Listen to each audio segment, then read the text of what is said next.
Hey friends, welcome back to Hopeful and Wholesome, and welcome back to yet another series because I can't help myself. I started making notes in this and sort of an outline for an episode, and then I realized that this was just too much to put in one episode. So here we are again with another series, which I really like because it gives you a chance to kind of soak things in and let things absorb before moving on to the next piece. And this is going to be a 3-part series, and I wanted create a series. Well, initially it was an episode, but I wanted to create a series about the 3 systems that I see that are disconnecting women from their bodies. And each piece of the series is going to be honing in on each particular system and how these have impacted how we hear our bodies, how we sense our bodies, how we experience our bodies, and just disconnection from our bodies. And I will say, I'll talk more about this probably in the last episode, that there is these 3 systems really are different systems saying the message is your body can't be trusted. And the thread that runs through all of these systems is patriarchy, right? And I will dive into that. I don't want to get in my feminist soapbox here in the first episode, but that's really the common thread. And it's about how our bodies can't be trusted. There's different messages to talk about in each of these systems, but the goal really for me and you hearing it's important to name it. The awareness piece is really important, but the goal really is for reclamation, for us to understand why our experience is the way it is, why our experience of the healthcare system and media and family systems and structure, like why all these things are impacting our bodies on a physical, emotional, spiritual level so that we can reclaim pieces of us. And so each of these episodes, as I mentioned, is going to be on a particular system. And the 3 systems are purity culture, hustle culture, and performance culture. I'm going to be diving into each of those specifically. And this first episode is going to be about purity culture. And if you weren't someone who was raised in the church or raised in religion and you think, oh, this doesn't apply to me, I can guarantee you, promise you, it does apply to you. So stick with me because I'm going to explain how around purity culture. But I'm going to dive into this. And all of these 3 systems have a specific emotional entry point, if you will. And it's kind of the emotion that's used to control how you feel and think about yourself and your body within each of these systems. And for purity culture, that emotional entry point is shame. Now, this is an emotion we've talked about so many times on the podcast. This is an emotion that I always talk about how we're born with it. Like it is in our DNA. It is in our genes. It is generational. It is multi-generational. This is something that women have been shamed for everything since the beginning of time, really. I mean, go back to Genesis and look at the story of Adam and Eve. So shame is something that we are born with and we carry with us. And so that's really the mechanism of control that purity culture is based on. And I really believe that before we talk about hormones or burnout or any of the other things, why you can't seem to trust yourself or trust your body, you can't and the language of the body, we need to go back further and we need to talk about what you were taught about your body before you were even old enough to question it. And that starts with purity culture. And I want to dive into exactly what purity culture is because, as I said, you grew up in the church or you might have heard of it before, but you may not know what it really is or how it was indoctrinated into you and how pervasive it is and how it has infiltrated so many aspects of our world and culture. And when I say purity culture, I'm not just talking about church. I'm not just talking about the purity rings and dress modestly and all that stuff. I'm talking about women's bodies that has seeped into everything. Our families, our schools, our media, diet culture, even the wellness space, which I'll dive into. You didn't have to step foot in a church for this to live in your body. Most of us absorbed it before we were even old enough to question it. It was the norm. It's life. So purity culture at its core is a belief system that teaches women that their bodies are inherently problematic. Your body is a problem. They're not trustworthy. They're not safe. They're in need of constant monitoring or managing or controlling. And it's a dangerous source of danger for themselves and to others. And shame, as I mentioned, is the tool. It is the management tool. It is how it operates. Shame about desire, wanting things, needing things, craving things. Shame about your appetite, food, pleasure, rest, success, visibility. Shame about your body itself, how it looks, what it does, what it feels, what it wants, how much it ages. We'll talk about that one in a minute. Shame about your emotions, being too much, being too sensitive, too needy, too loud, too many of them. Shame becomes so internalized that you don't even need anyone else to shame you anymore because you do it to yourself automatically. Like it's your default setting. Shame is your default setting. I have an episode coming out with Dr. Kimberly Rose Pendleton later on, and we talk about this as our default setting. And something else I want to mention that I feel like not a lot of people are talking about when it comes to purity culture, and it's purity culture's position on women's worth being contingent on their restraint. And here by that, purity culture says the good woman is the one who wants less, like don't want too much, don't be too needy, right? It says that the virtuous woman is the one who needs less, don't need too much. The woman who is worthy and valuable space. Don't be too big. Don't be too loud. And this is, when I say less space, I mean physically and emotionally. I read this article last year. I want to say it was on Substack, but this woman who, she talks a lot about feminism and femininity and all that stuff, but she had this whole article about how, and this I had really put the pieces together, really, like consciously, how diet culture, and she didn't say the word diet culture, but essentially what she was talking about. But this, our perpetual need for dieting and getting smaller and being skinny as possible, all of this started with purity culture and conservative beliefs about how women should look and be. And that's what it is. It's about taking up less space, not being too big, it's being meek and mild and quiet. And you can't be meek and mild and quiet if you're big, right? So it's taking up less space, being smaller. Good equals small. And this is something that you absorbed early on. The other thing purity culture does, another thing, is framing obedience as the highest virtue. It's the idea of the good girl archetype. Following the rules is safe. This is what's good. Following the rules equals safe. Questioning the rules equals bad, wrong, danger.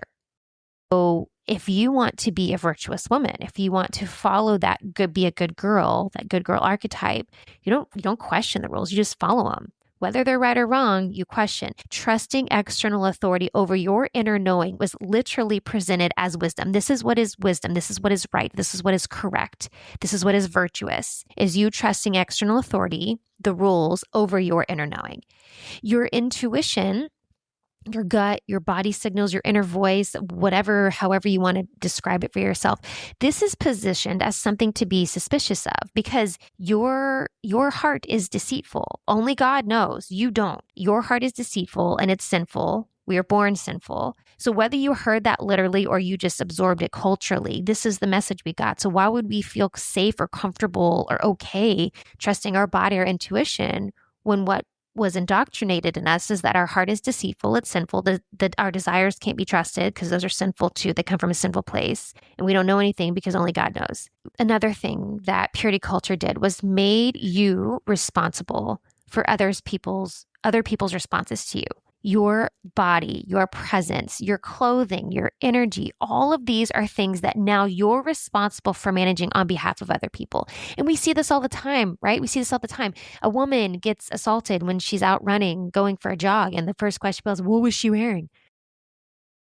Her fault. She got assaulted because she was running in a sports bra and shorts.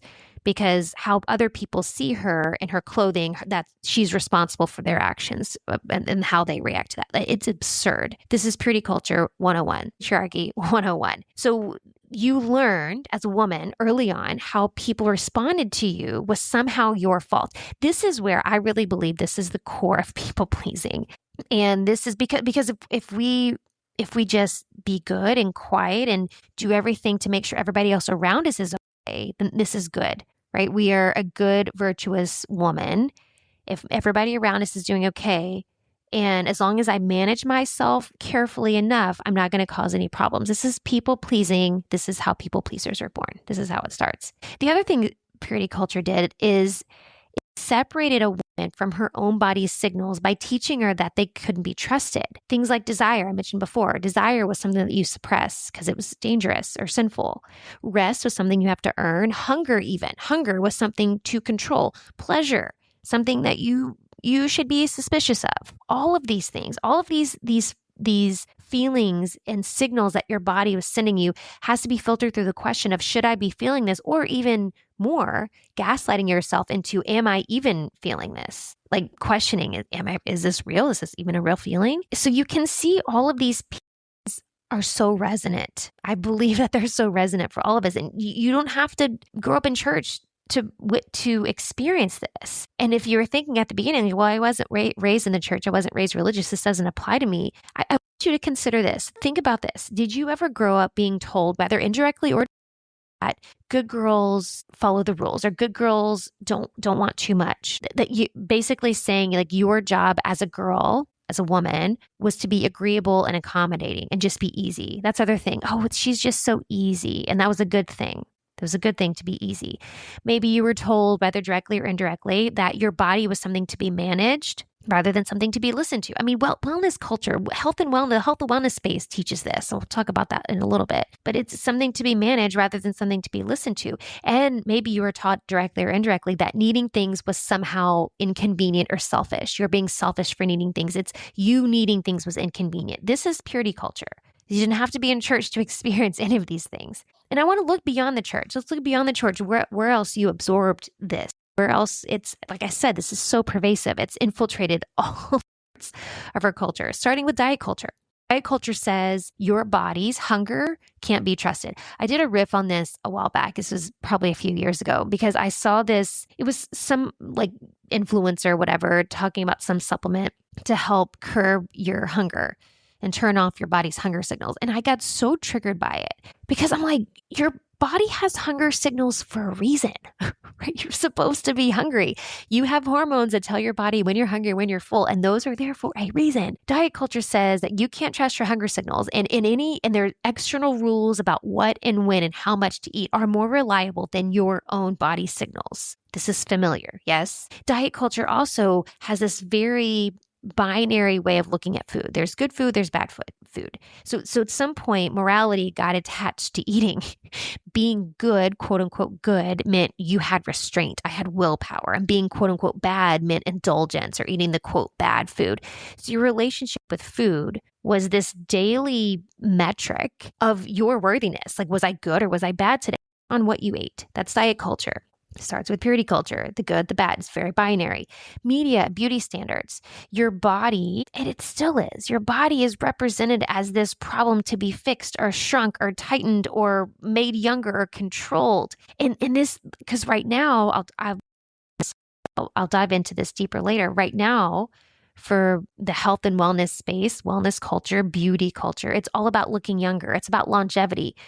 But we call it longevity, but what it is your natural body is not enough and cannot be just to exist as it is, right? I saw this video or a photo the other day of Jada Pinkett Smith, and it was her daughter, and her mom.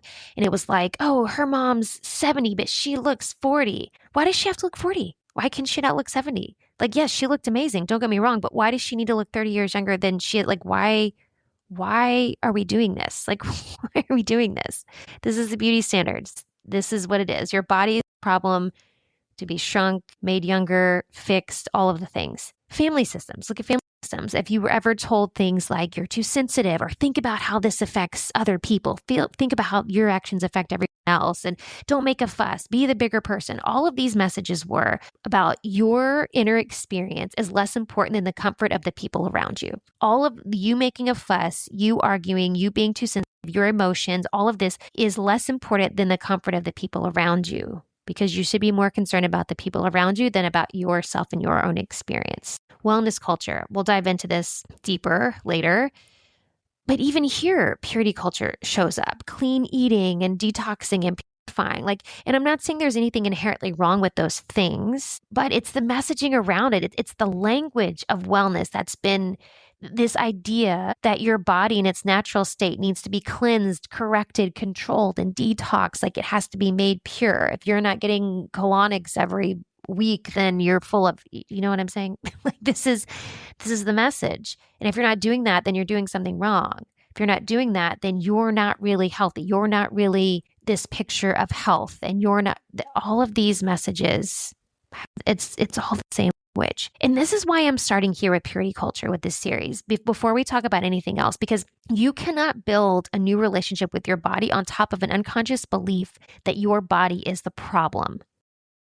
You can't learn to trust your body's signals if somewhere deep down you still believe that those signals are dangerous or too much, or I can't trust them, or I don't understand. This is foundational. Name the foundation before we can build something. And the foundation is right now, based on purity culture, that your body is unsafe. It's too much. It's wrong. You can't trust it. So there's no way to build a new relationship with it on top of that. And I have to say that for most, I dare say all of the high achieving women that I work with, this is the foundation, whether they know it or not, whether it's conscious or not, whether they were religious or grew up in the church or not. This message of purity culture is the foundation of their relationship with their body. I got to be smaller. I got to fix things. I got to manage things. I can't get older. I got to manage all these symptoms. And menopause is horrible. Perimenopause is great. I mean, horrible. Like all of these things have to be managed. My body is something I have to fix, but I also don't trust it. And that's a huge message around perimenopause and menopause. We fear monger women into these next stages of life where yes, things are happening. Yes, things are shifting. Yes, things are changing. And the symptoms can be real. I'm not saying this doesn't exist, but I really believe that a lot of the symptoms that show up are so much because of the messaging around it, of how everybody talks about how horrible it's going to be. We got to manage this and we got to stop these symptoms and it's all about managing and fixing it. I've mentioned this before on the show, but I feel it's worth saying here again. There have been studies on menopause in other cultures, other indigenous cultures around the world. And the way these indigenous cultures see menopause is as it's like passage into this next stage of wisdom. And women who are going through menopause they are like these wise wisdom. These are like the wisdom holders, and they have less symptoms. They struggle less during this stage because of how they see that stage of life. Whereas in most of Western society, it's horrible. We hear horror stories about how terrible it is for us. And it's ingrained in us how horrible perimenopause and menopause is going to be.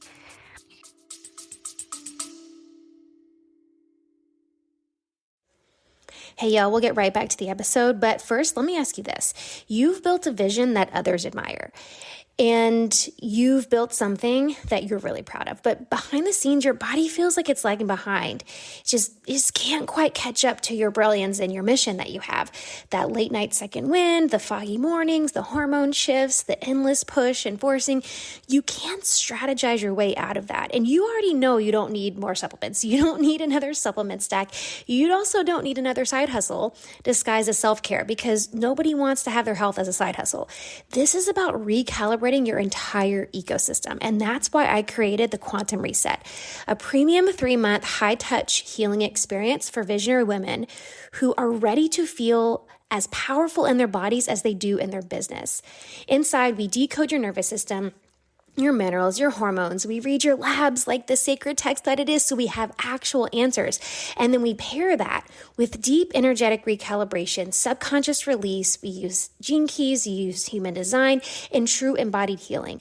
This isn't about fixing burnout, because that's not what we're doing here. This is about becoming the woman whose body is powerful, whose body is completely electric, whose energy, clarity, radiance finally matches the size of her mission. If you know your success isn't meant to cost you your vitality, and you're ready for a science-backed, spirit-led reset, then the Quantum Reset is your invitation. So check the link in the show notes or send me a message on Instagram, and let's bring your body back online with your brilliance. Now, let's get back to the show. That because they see it as this rite of passage, and they see it as this next level of wisdom, and how much wisdom these women hold, they have a totally different experience with it. And I think this is so true for so much of how we approach our body. And a lot of the fear and the uncertainty and all of this comes from so much of the language around purity culture. And I want to bring some kind of tangible ways for you to feel this in your body, how it shows up, like these little sneaky ways that it shows up in everyday life. You're probably resonating with what I'm saying so far, but I want to give you some tangible things so you can really feel, because as I've mentioned, the awareness piece is huge. The awareness piece is the first step. We can't change things we're not aware. So these little patterns, how it shows up for you in everyday life, I want you to feel into each of these and see which one you recognize yourself in, because this is the conditioning. This is the conditioning that we want to be aware of. And then we can take the steps to heal and kind of untangle these pieces and rewire. So see yourself, see which one resonates. Maybe they all do, but see which ones resonate with you. You apologize for taking up space in rooms and conversations and relationships. You're constantly apologizing for taking up space. You constantly shrink your appetite, but this could be literally or figuratively. You order the small thing. I get the small salad. Even though I'm starving right now, I'm just going to order the small salad because heaven forbid you see me eat a big salad. Heaven forbid you see me get the full entree and not the lunch size entree, even though I'm starving and I really want it, right? You want less than what you really want. So you're constantly shrinking that part of you. You feel guilty for enjoying your body. Pleasure, rest, sensuality, even just feeling good. Like, am I allowed to feel this good? Am I allowed to feel this? Am I allowed to rest? Am I allowed to? You feel guilty for enjoying the things. You have a complicated relationship with, quote, wanting too much. This could be in your business and your life and love. The desire and the wanting feels dangerous. Like, I can't trust it. It's too much. I don't want to be too much. I don't want to want too much. I don't want to need too much. Oh, I don't need much. How many times have you prided yourself on being so low maintenance, right? We put value on that so often, being low maintenance. There's another one. You over-explain yourself when you set a boundary. Somebody asks you to do something or help something, and either you're feeling like it's a no, or maybe you like logistically can't do it, but you have to explain yourself. When no, I forget who says that, no is a complete sentence, but you feel like you have to explain. You gravitate towards rules and protocols and wellness because being told what to do feels safer than trusting yourself. This is a good one.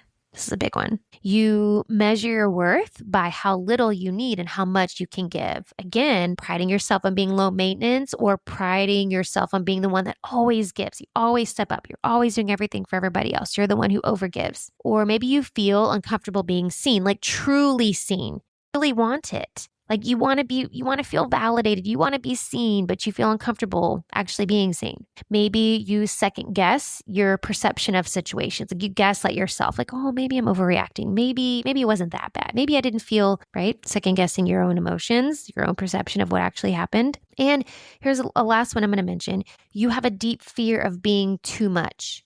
Too loud, too emotional, too ambitious, too sexual, too visible, too you fill in the blank. That deep fear. I want you to feel into those. Maybe you re-listen to the list and really feel into them. And if you're someone who has a journal practice or meditation practice, maybe take some of those and really dig deeper into those, like some more like kind of root cause things of where these are coming from and what pieces, what parts of you, we've talked about parts work on this podcast before, what parts of you want to be seen in those patterns. And I can tell you that probably all of those for me at one point or another. And especially for me, the good girl complex, this was huge for me. This was one of the big ones I absorbed from church, family, culture, all of it. It's that good girl archetype, the good girl complex. Just be good, obey the rules, don't make waves, don't be confrontational, don't argue, don't be loud, right? It's all that. I was such a quiet kid and I was always praised for that. Oh, she's so quiet.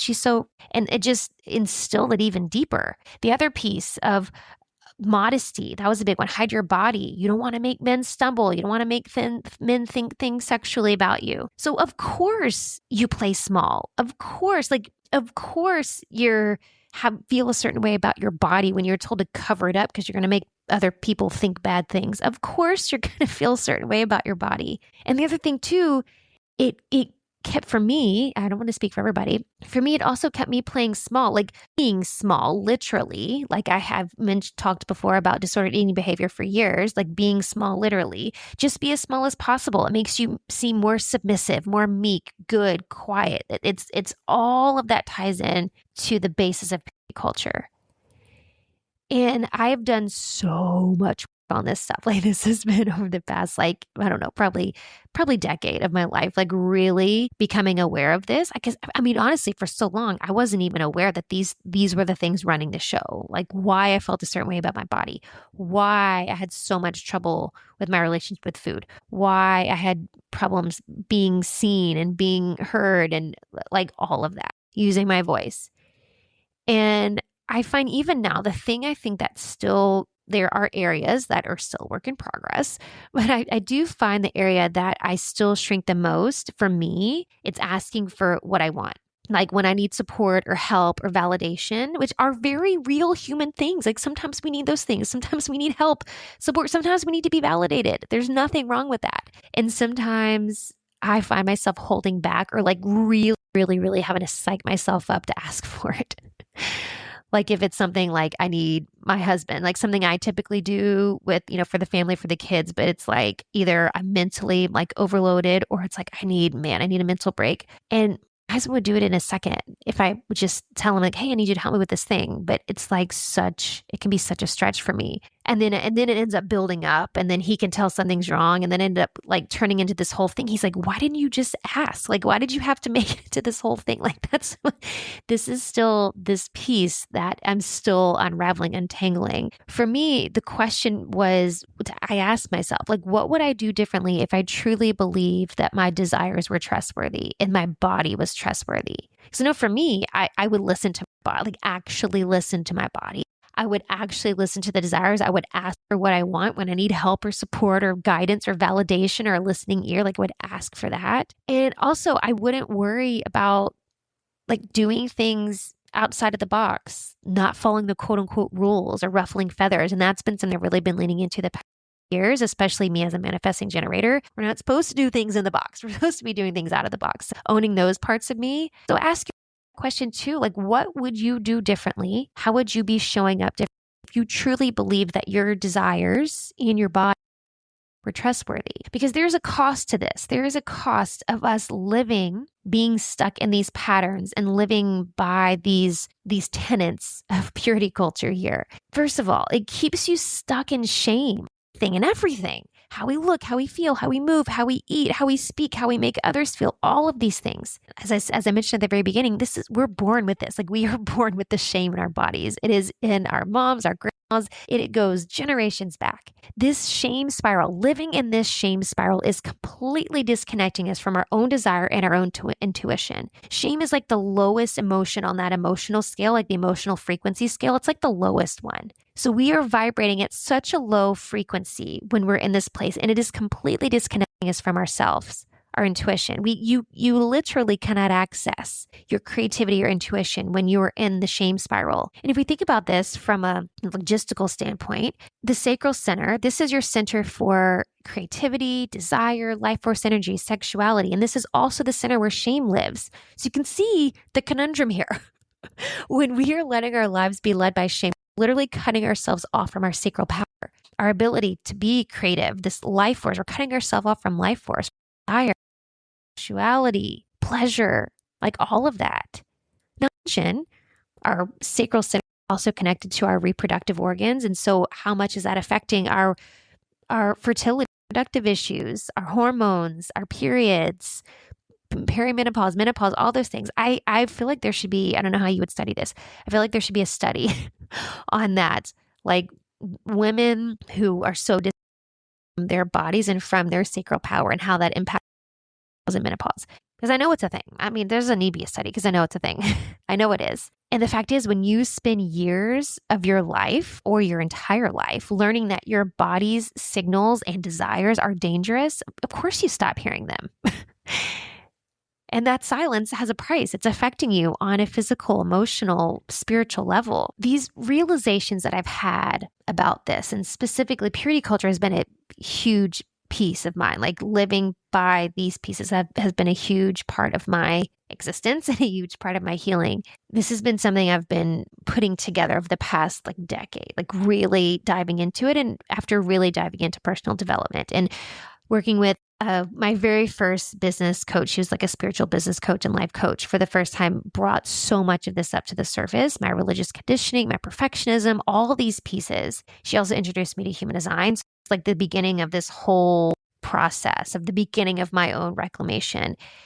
And this is why it's so important for me to bring these pieces to you, because for me, is that combination of all these things being brought to the surface, as well as diving into my human design, that really helped paint the picture. I was able to see my patterns and conditioning, and then really understand myself at this deep, intimate level, and see how the conditioning was impacting my beliefs and my physical body, my energetic body, my spiritual body. And then I could take the steps to start to unravel and decondition these pieces. And that's why I'm bringing this to you, this whole series, really. Purity culture is a huge part of this and is a huge part of what shapes us and our patterns and all of this. But I will say purity culture doesn't work alone in this conditioning. And that's what the rest of this series is about, because purity culture handed the baton to something else that felt completely different, but really running it's the same playbook. I mean, let's be honest. So the next episode, we're going to talk about hustle culture and how ambition was the next thing that's now the new obedience, right? Ambition and drive. And before I wrap up here, I want to invite you to something, because if this is already landing for you before you get through the whole series, then I have something that I think is going to be really, really, really powerful for you. And it is my new 4-week immersive experience called Attune, which is designed to reconnect you to the intelligence of your body so you can stop outsourcing your authority and trusting yourself again. Like, your body becomes your most trusted authority. So this is where you learn how to hear what your body's actually telling you, how to interpret its signals instead of ignoring them or overriding them, how to regulate your nervous system in a way that feels really good to you and natural to you. It's how you rebuild trust with yourself so that your decisions feel like they're coming from a grounded place and not a forced place. So if you've ever felt disconnected from your body, that there's a deeper path meant for you and that you just don't fully trust yourself to follow it yet, like this is what this is for. And because really, when we stop relying on outside answers for something that our body already knows, when we fully reclaim our power, and we stop outsourcing and searching for answers, we start leading ourselves. That is where we lead differently, we live differently, we create differently. Like, we are intentionally creating our life from that place. And so Attune is about remembering how to listen to that version of you who already knows the language of the body. We weren't given a manual, right? We weren't giving a booklet to teach us how to learn these parts of us. That's what I'm giving you inside of this program. And as of right now, depending on when you're listening to this, I have a special founder member rate for this, which I'm really excited about.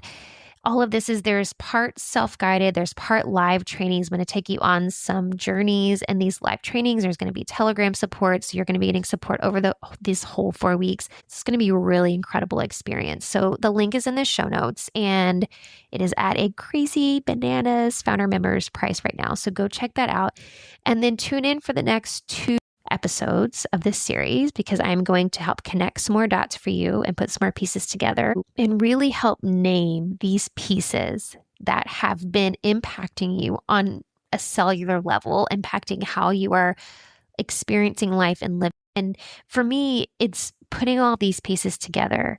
It's naming it, it's being aware of it so that we can change it. And my goal for you is that through this awareness that you're building by understanding these pieces that have made you who you are and placed that conditioning on you, that we can now become the cycle breakers, the pattern breakers. Like, we can break this for ourselves so that the future generations of women, our daughters and granddaughters and nieces and all, even if you don't have children of your own, you still have generations ahead of you.